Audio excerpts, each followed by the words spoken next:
Good morning and welcome to the Unitarian Universalist Church of Reading Sunday service. My name is Andy Gatchell and I'm a member of the worship arts team. My pronouns are he and him. We choose to share our pronouns because we know people of all genders are holy, whole, and loved. We welcome you here today as we join together to create a space where we nurture and explore individual spirituality, build a committed and loving community, and help heal our world. If this is your first time with us, we are so happy you have joined us. Please visit our website to learn more about our beloved community. There you can connect with our staff, or for those of us in the sanctuary this morning, please come speak to any one of us you see up on the chancel in Fellowship Hall after the service. If you're watching this service online during its initial broadcast at 10 a.m. on Sunday, January 14th, please join us after the service for conversation via Zoom, hosted by AJ Heidekamp. If you're attending in person, please join us in Fellowship Hall following the service for social hour. On behalf of us involved in today's worship service, thank you for joining us here this morning. We believe you belong here, maybe for just the next hour, though we hope for a lot longer. You belong here, and we are glad you are here with us today.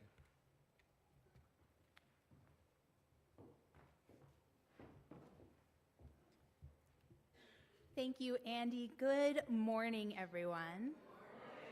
My name is Reverend Laura Solomon. My pronouns are she, her, and hers. I am the minister here at UUCR, and it is a privilege to serve this community and the world with you.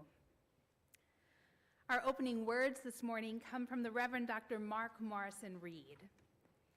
He writes, "The central task of the religious community is to unveil the bonds that bind each to all.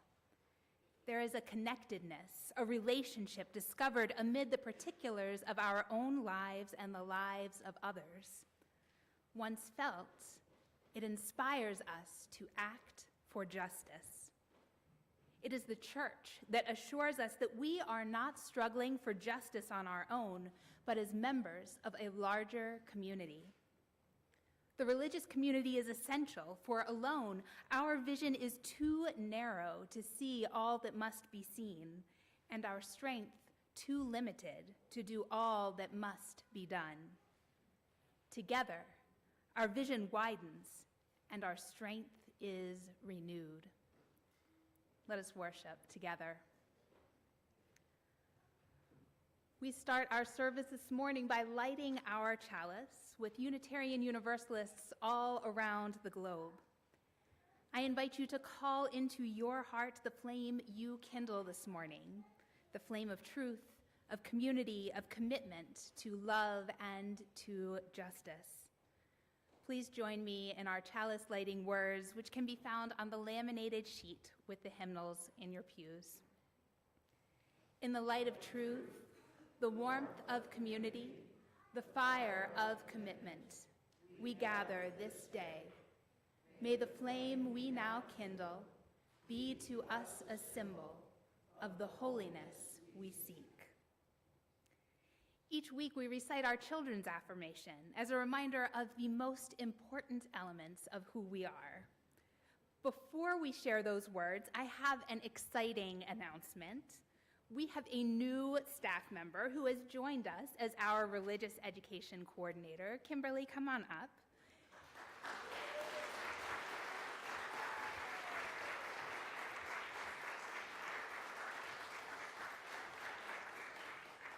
Kimberly Red comes to us with a wide range of experience working with children in different capacities, and she brings talent in her organization and volunteer coordination skills, with yoga, with music and theater skills, and her enthusiasm and excitement about faith development and religious education are truly a gift to our congregation. So I need our kids to come up because we need to teach Kimberly our children's affirmation. Oh, I've got a lot of helpers willing to come up and teach. Awesome. We're getting ready. Yep, that is indeed how we start. That's right. All right, let's go. We are Unitarian, Universalists, the Church of the Open Mind, the Loving Heart, and the Helping Hands. Thank you all so much. You may return to your seats. We are going to sing together hymn number 151 in your gray hymnal. Before we do, though, I want to quote my colleague, the Reverend Kimberly Debus, a white Unitarian Universalist minister who has a website on which she writes about the hymns in both our gray and teal hymnals. Reverend Debus writes, I think I know why white people don't sing this song well. White people don't know what it's like not to be free. Sure, we get close if we're female or queer or live with a disability or are trans. We know the hard, scary restrictions and compromises to our rights. But if we're one or more of those things and we're white, we get a pass, because we don't have in our living memory a deep, soul-rooted knowledge of what it means to be in chains. So while we sing this song today, let us channel that energy, knowing it was written and has been sung by people who understand that longing deep in their soul in ways those of us who are white do not understand. Please rise in body or in spirit.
am going to invite Kimberly back up and all our kids to come forward, or anybody else who wants to hear a story from the front.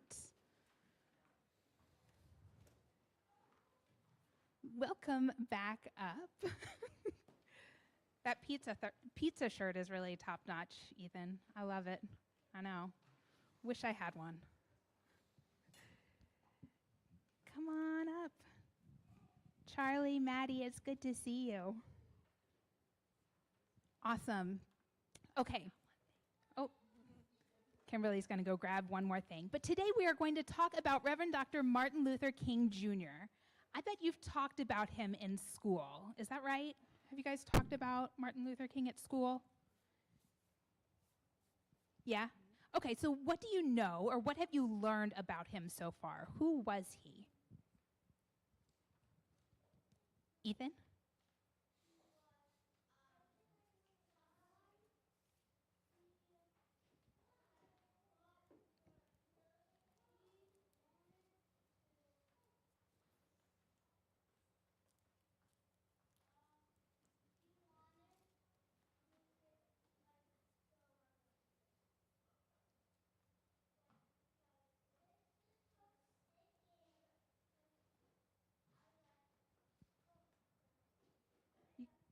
He was fighting for a particular group of people's rights, right? Whose rights was he fighting for? He was fighting for black people's rights, exactly.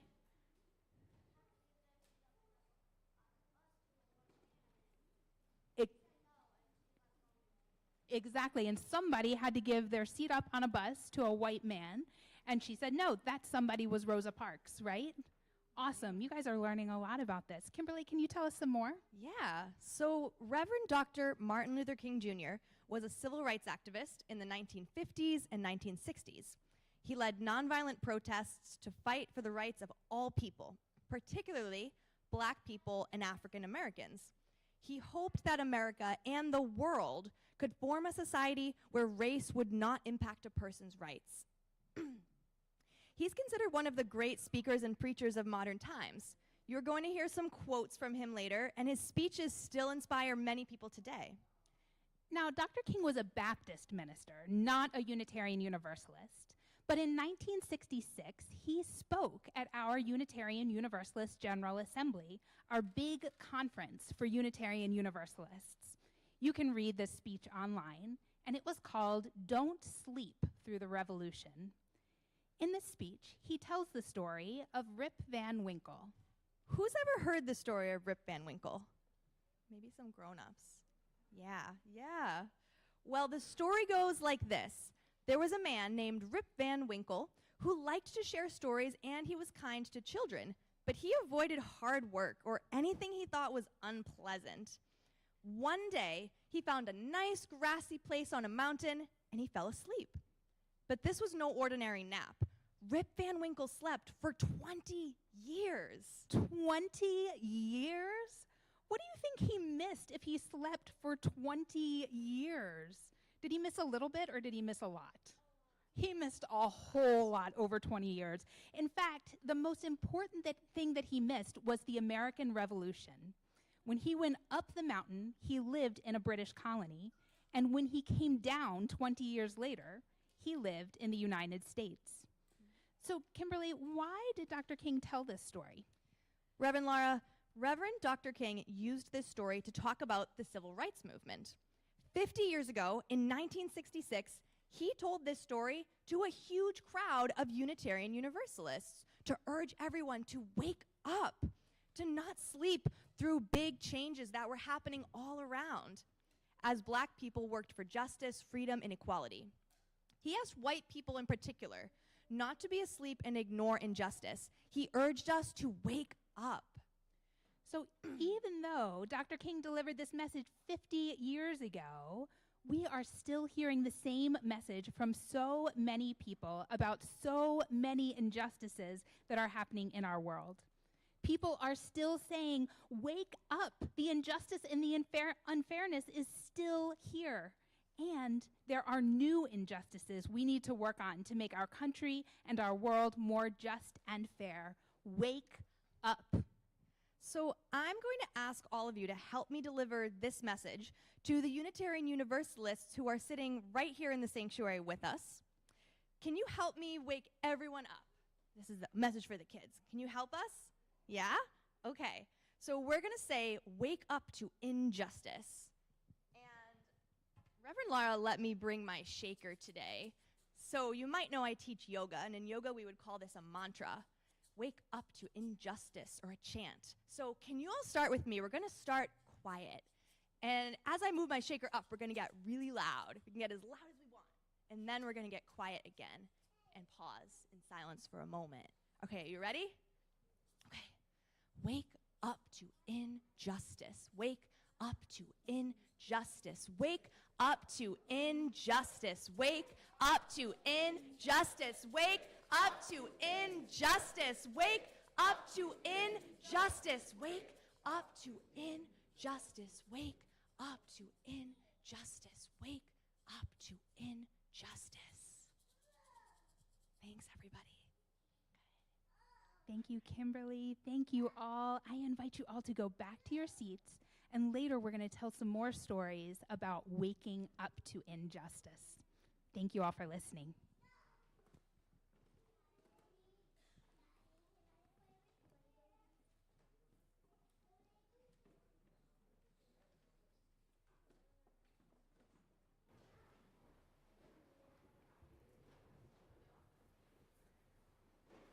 We take time during our service to light our candles of community, peace, and justice.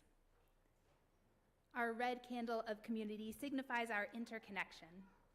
Wherever you are in time and space, newcomer or long-time member, here in the sanctuary or joining us virtually, we light this candle, holding you in love. As we light this candle, I invite you to speak aloud the name or names of people who are on your mind and heart today, that we may bring them fully into this space.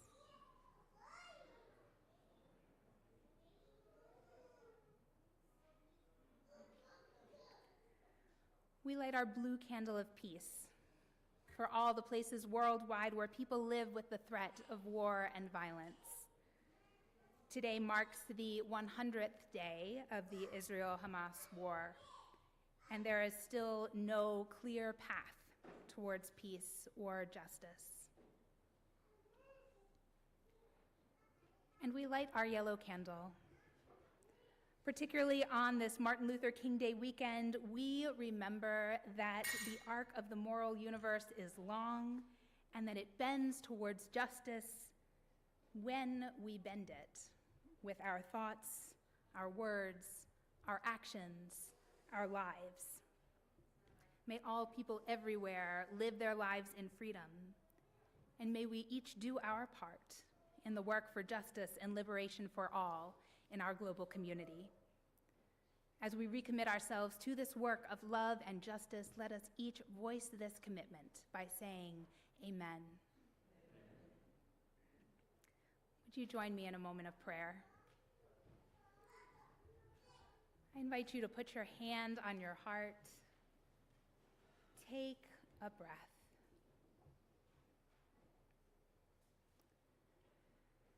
Feel your heartbeat, your connection to life.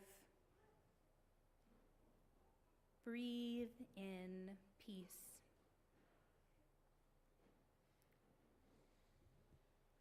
Say to yourself silently, I will love myself. I will love others. And that love can heal the world.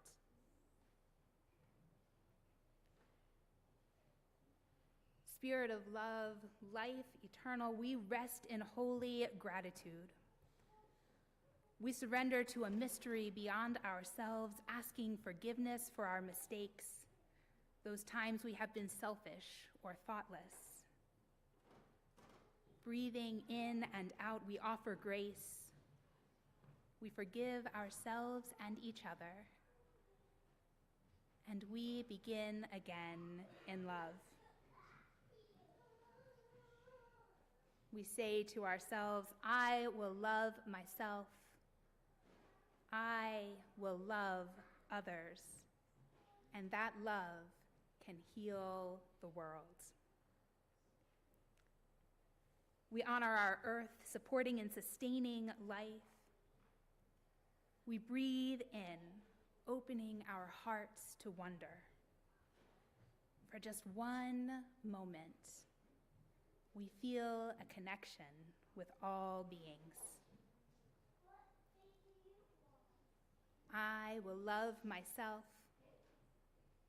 I will love others. And that love can heal the world. Amen.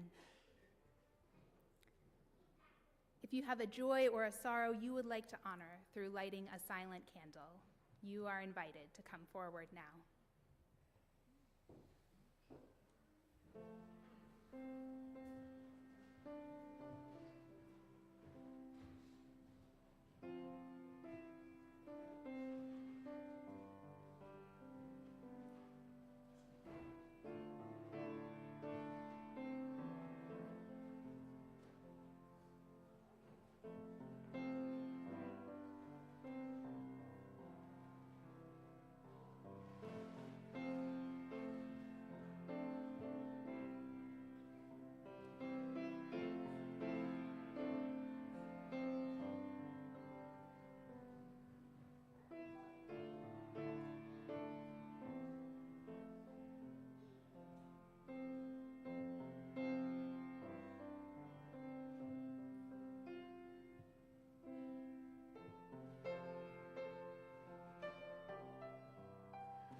Helps if it's on. Is that better? Excellent. Our reading today is special and important because we are using the words of Reverend Dr. Martin Luther King Jr. to call his love, liberation, and freedom, to bring his call to love, liberation, and freedom into this space. You will hear these readings in several voices. I invite Sherry, Andy, Kimberly, and Al forward now to help me with this reading. Because we are using Dr. King's words, some of the words used will sound outdated, but the call to love and action you hear remains just as strongly needed in these times as when these words were originally written. Underneath of these readings, you will hear music. Beth will play hymn number 199, Precious Lord, Take My Hand, which I chose because I have heard that it was Dr. King's favorite hymn. I encourage you to open your hymnals to hymn number 199 now. Just have your hymnal on your lap, because once the readings are finished, we will sing the first verse of this hymn together, followed by a moment of silence to reflect on what we have heard. We will start our reading today with a breath.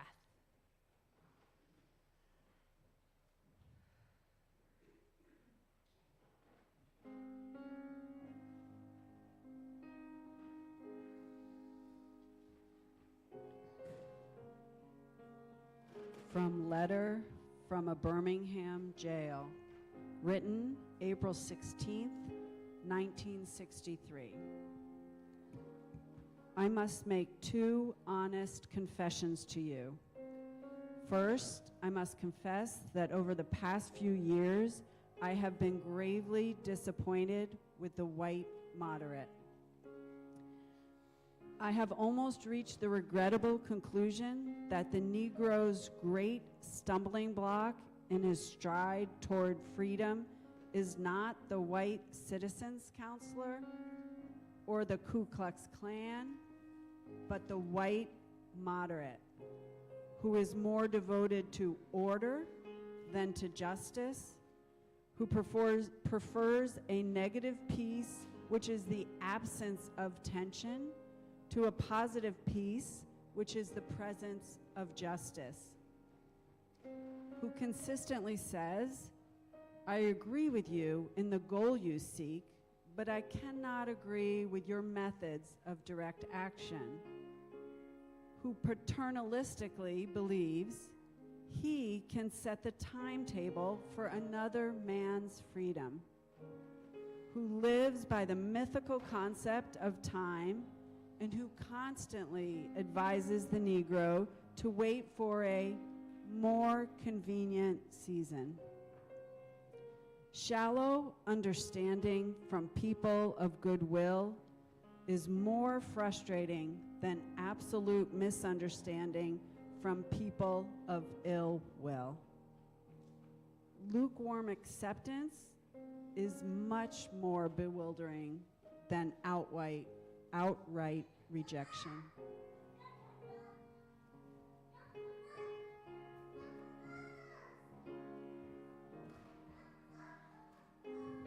This is an excerpt from The Other America, delivered on March 14th, 1968. Courage is an inner resolution to go forward despite obstacles. Cowardice is submissive surrender to circumstances. Courage breeds creativity. Cowardice represses fear and is mastered by it. Cowardice asks the question, is it safe? Expediency asks the question, is it politic? Vanity asks the question, is it popular? But conscience asks the question, is it right? And there comes a time when we must take a position that is neither safe, nor politic, nor popular. One must take it because it is right.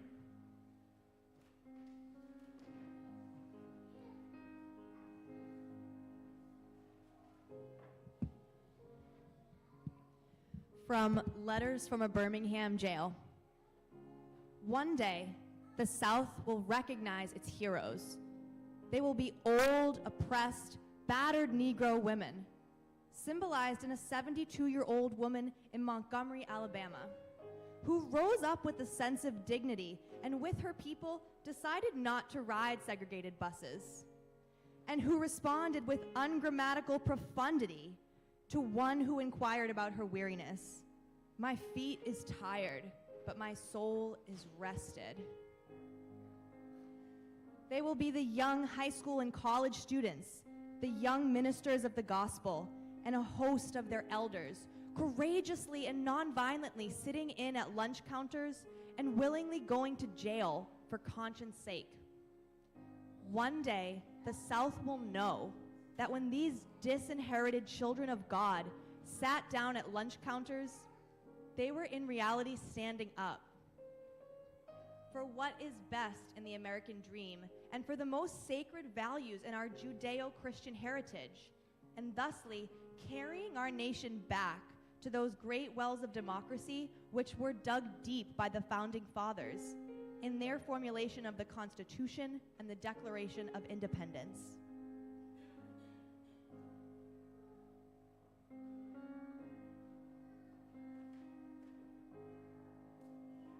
From Where Do We Go From Here?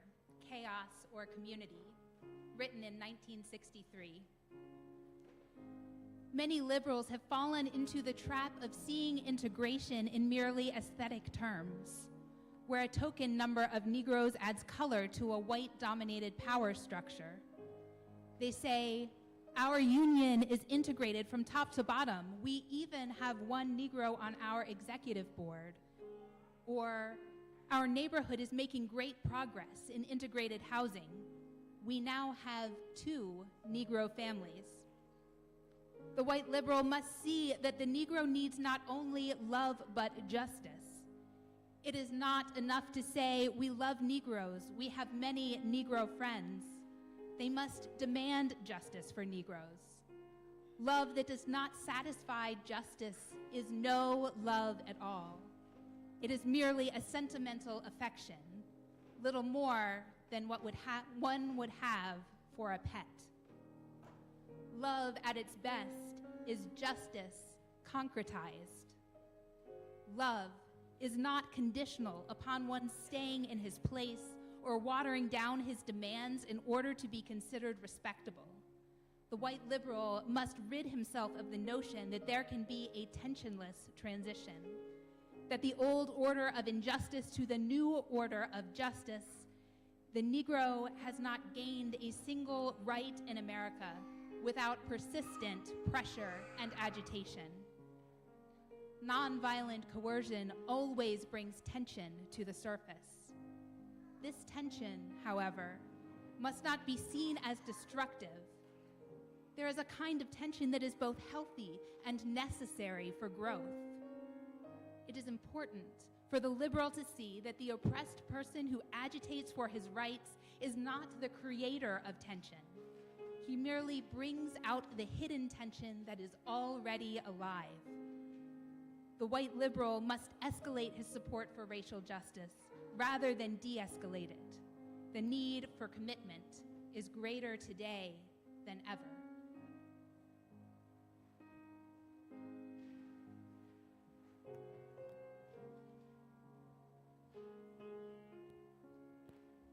From I've Been to the Mountaintop, April 3rd, 1968. I got into Memphis, and some began to talk about the threats that were out. What would happen to me from some of our sick white brothers? Well, I don't know what will happen now.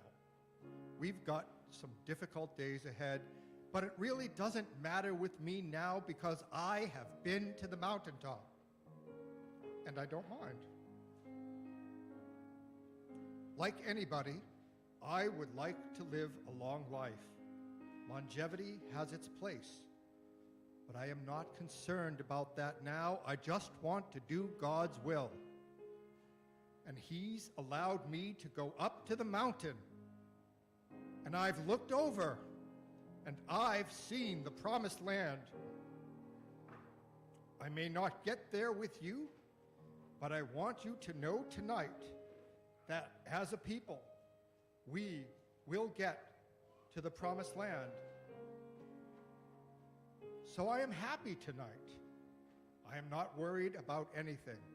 I'm not fearing any man.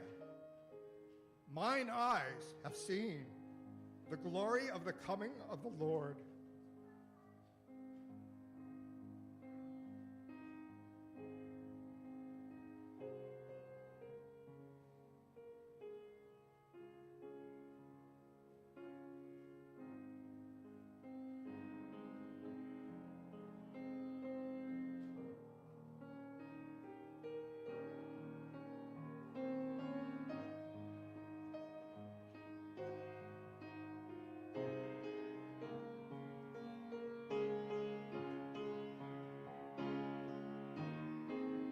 Join me in singing hymn number 199.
There's really not much I can say after we hear King's words. Not much I can say, particularly when we think about how these words ring true now, some 50, 60 years after he said them. Fortunately or unfortunately, we often respond to injustice in times of crisis, when we determine that things are sufficiently bad or in need of our intervention. We white folks show up to protests We organize letter writing campaigns, we reach out to voters, we read more books, we hang more flags when an issue is brought to the forefront of our consciousness. As one of those liberal white folks King refers to in his speeches, I notice that we are in a pattern of acting when there is a crisis that is visible to us. When another Black man or woman or person or child is killed by police on camera for the whole world to see, it is right for us to act in those times. But folks in privileged groups forget. I think forget is too gentle of a word. Folks in privileged groups settle into complacency when the crisis is not as in our faces. And most of the time, the crisis is not in our face by design. That is not an accident. That is by design. We know that our country is built on the literal back of racism and injustice. It is here in the DNA of our country, of our organizations, of our government. For people of color, for people in marginalized groups, the crisis is never not present. The crisis is never not present.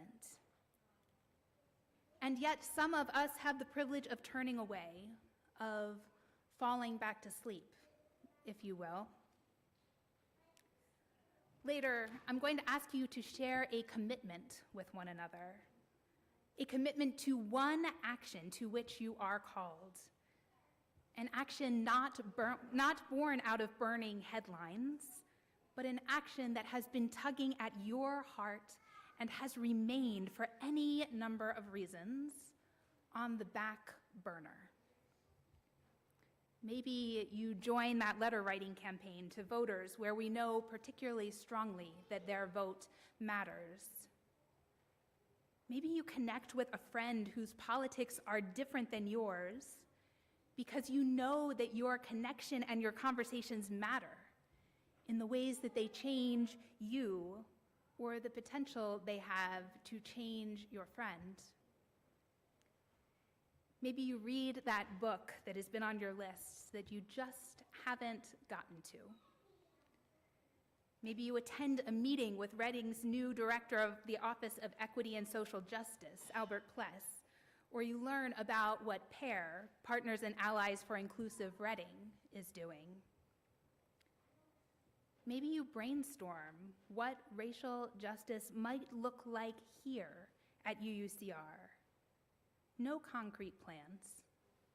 What if we just engaged in big dreaming? As we turn our attention to the choir and the anthem, encouraging us to lead with love, let's open our hearts to what our one action, our one commitment might be.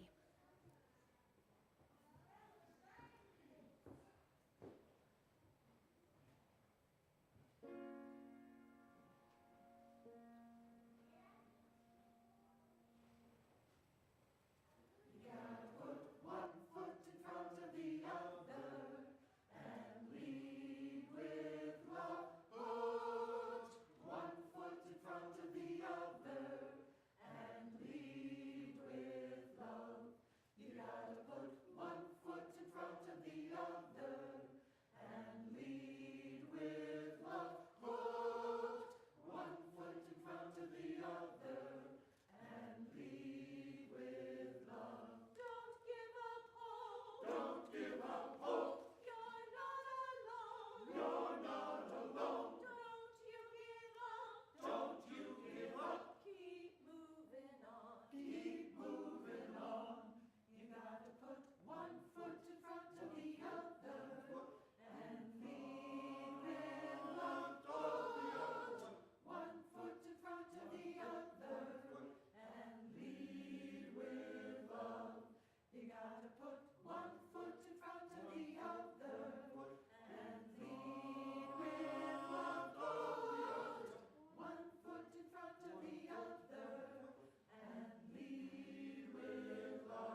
Thank you, choir.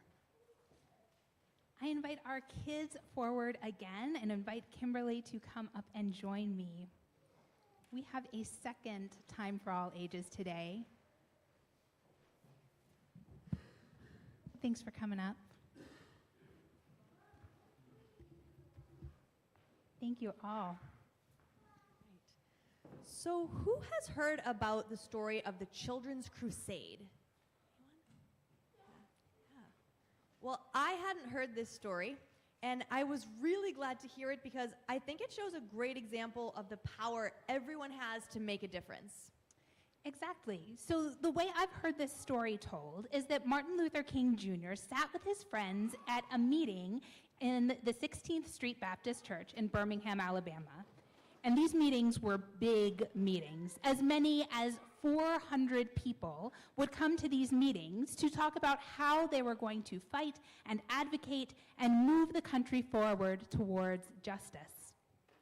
And even though so many people came and heard King talk, only a few of them would volunteer to demonstrate in the streets. Even though 400 people were listening to him at church, only 35 or so would volunteer to gather downtown and parade through the streets, carrying signs and chanting and singing and sending the message that segregation had to end. The people were very scared. The sheriff in Birmingham was named Bull Connor, and black people didn't know what Bull Connor might do to them if he caught them protesting. Martin Luther King had already been to jail once, and others were afraid to follow him. So at this particular meeting, King was a little worried because he had an important question. He was going to ask those 400 people who would be brave enough to demonstrate and risk going to jail. The first time he asked, no one stood up. Everyone was scared, and rightfully so. And then Dr. King, seeing that no one answered his call, tried to inspire the group. The struggle will be long, he said. We must stand up for our rights as human beings. Who will demonstrate with me and, if necessary, be ready to go to jail for it? There was a pause, and then a whole group of people stood up. Someone gasped because all the people who stood up were children. Can all of our children either stand up or raise a hand right now? And can the adults tell the kids to sit down, and kids, let's keep standing.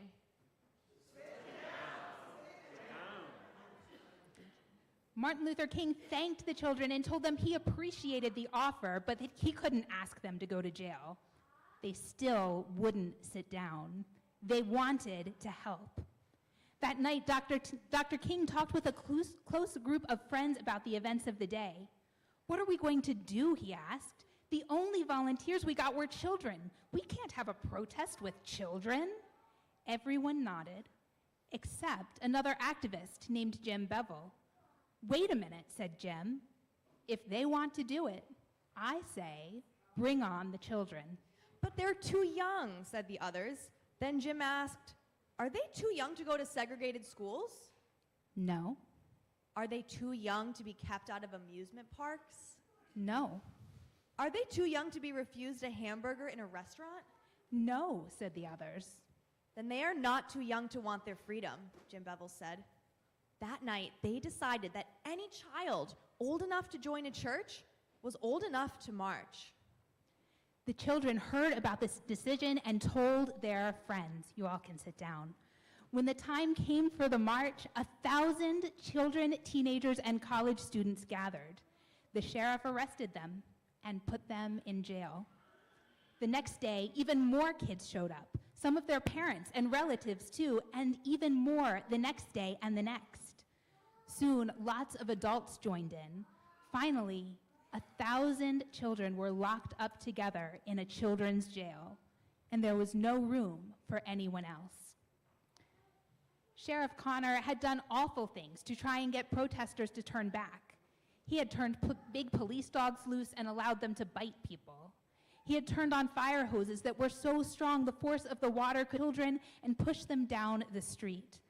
People all over the country and all over the world saw the pictures of the dogs and the fire hoses and the children, and they were furious. Today, when people tell this story and many others, they focus on the words and actions of Martin Luther King Jr. But Martin Luther King did not act alone. He acted by inspiring and encouraging everyone to wake up and act. Small actions, big actions, from people of all ages matter.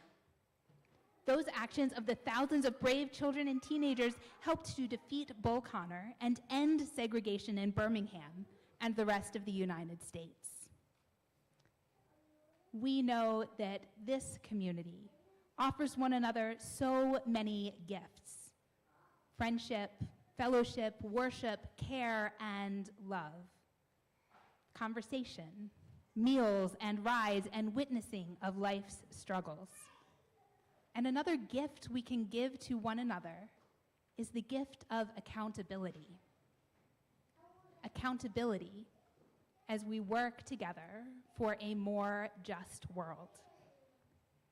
And so I invite you to share with a person next to you, preferably a person you do not live with, the commitment you are making for this year. Where is your heart calling you to act? How will you make it so? Turn to your partner now.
You guys can go back and sit.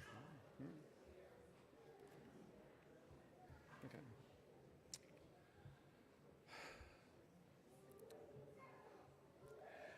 Each Sunday, UUCR gives away half the money received in the collection plate to a nonprofit organization that shares our UU values.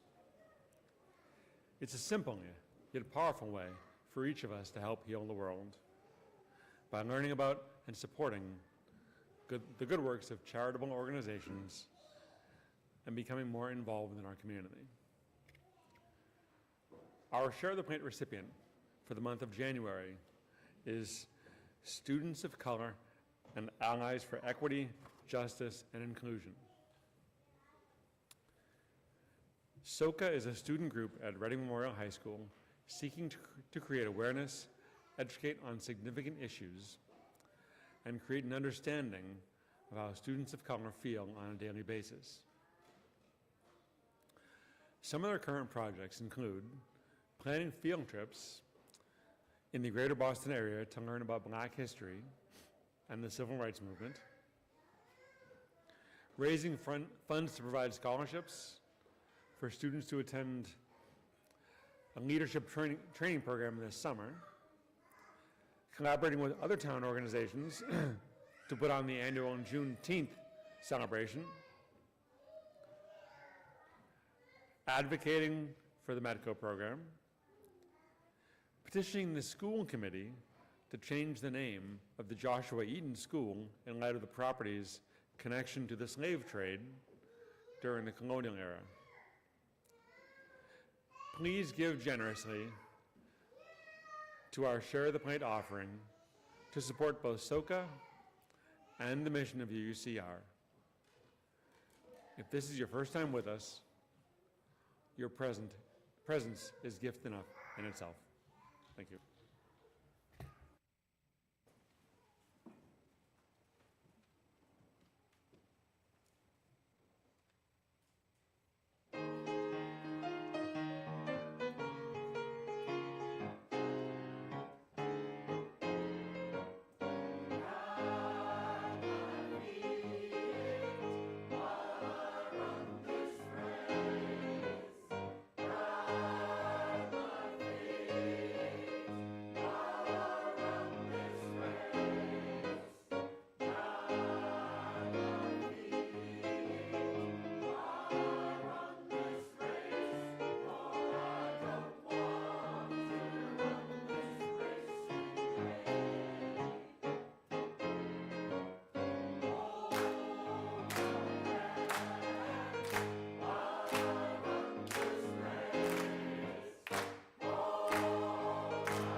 Thank you, choir. Good morning. I'm Melissa Martin, your Member Services and Volunteer Coordinator, and my pronouns are she and her. I have a lot to share today, and so I'm going to talk quickly, but you can find all of the details in our church news this week or by coming to see me at social hour. In our congregational life this week, there's no Buddhist meditation tomorrow due to the holiday, but join our social crafty fun drop-in on Tuesday. The link is in the resource guide.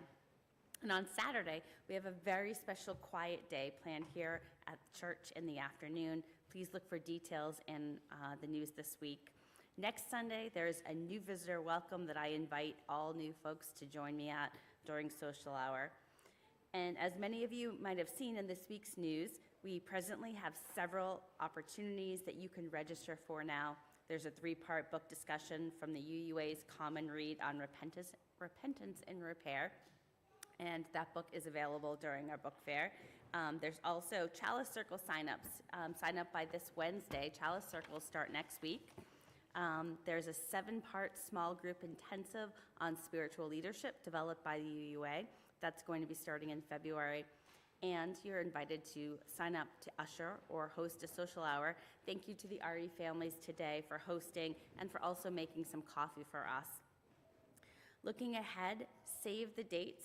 There's a spirituality drop-in next at the end of the month. There's going to be another UU Basics class in February and a new member Sunday service in March. And finally, save the date for our Starlight Soiree auction on Saturday, March 16th. For those in the sanctuary who are interested in participating in our sharing of joys and sorrows after our service today, please remain here in the sanctuary. After the broadcast has ended, Mark Tates will facilitate the sharing of our joys and sorrows. Similarly, those joys and sorrows will be shared amongst those online on our Zoom social hour. For today, please come join the book fair. There's 40-something titles, all UUA books and recommendations by Reverend Laura, as well as our common read.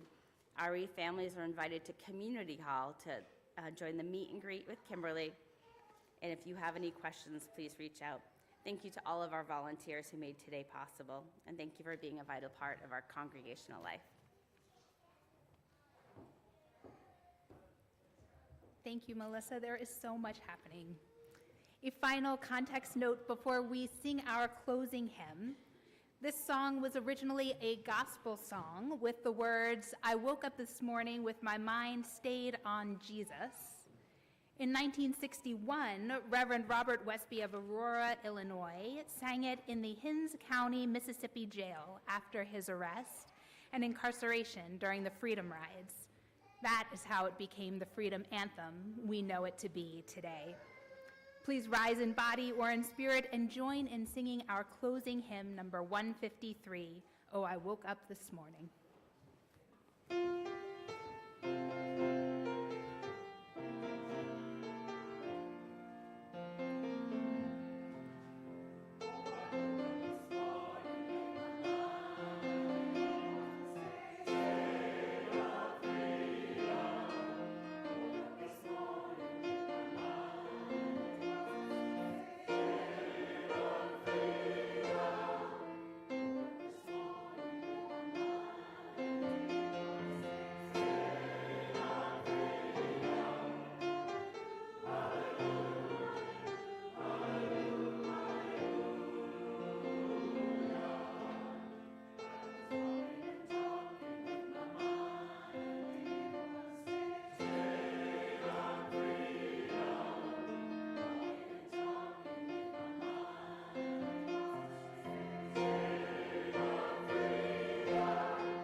Yay, that's right. Please join me in our chalice extinguishing words. We extinguish this flame, but not the light of truth, the warmth of community, or the fire of commitment. These we carry in our hearts until we are together again. Our benediction comes from the Reverend John C. Morgan.